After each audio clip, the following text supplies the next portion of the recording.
बिस्मिल्लाहिर्रहमानिर्रहीम। अस्सलाम वालेकुम माय यूट्यूबर फ्रेंड्स। तो एक बार फिर मैं आपको वेलकम करती हूँ अपने चैनल पर। और आज मैं आपके लिए बिल्कुल सादा सी रेसिपी लेकर आई हूँ। वो है आलू के भुर्ते की रेसिपी। कि जब कुछ भी पकाने का दिल ना चाह रहा हो और भूख लगी हो तो आप ये बनाएं, झटपट तैयार हो जाता है और बहुत ही अच्छा बनता है। तो जो दोस्त मेरे चैनल पे नए हैं वो मेरे चैनल को सब्सक्राइब करना ना भूलें, साथ ही बेल आइकन को भी प्रेस करें। वीडियो एंड तक देखें, बिना स्किप किए वीडियो को लाइक ज़रूर करें क्योंकि बहुत अच्छी रेसिपी है ये। और अपने फ्रेंड्स एंड फैमिलीज़ के साथ इसे शेयर करें। तो चलें रेसिपी हम स्टार्ट करते हैं। तो ये हमने आलू को अच्छी तरीके से बॉईल कर लिया था, गला लिया। इसे हमने इस तरीके से मैशर की मदद से इसको हम मैश कर लेंगे सारे आलूओं को।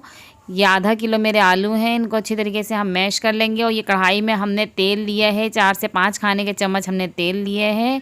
अब इसके अंदर एक बड़े साइज़ की प्याज ले लिया, उसको कट कर लिया है, वो इसके अंदर डाल के उसको हमने अच्छे से फ्राई करना है कि ये ट्रांसपेरेंट सी हो जाए। इसका कलर चेंज नहीं करना है ज़्यादा हमने।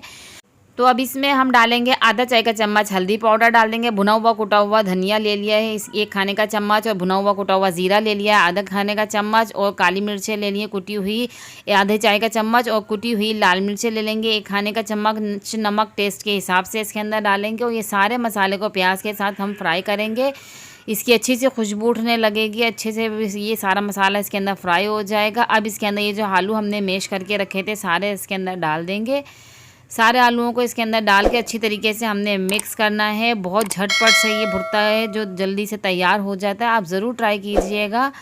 अपने फ्रेंड्स एंड फैमिलीज़ के साथ भी शेयर करें। मेरे फेसबुक पेज को फॉलो करें, मेरी वीडियोस को देखा करें पूरा। और मेरे चैनल का विज़िट करें, बहुत अच्छी अच्छी सी रेसिपियाँ हैं इसके अंदर।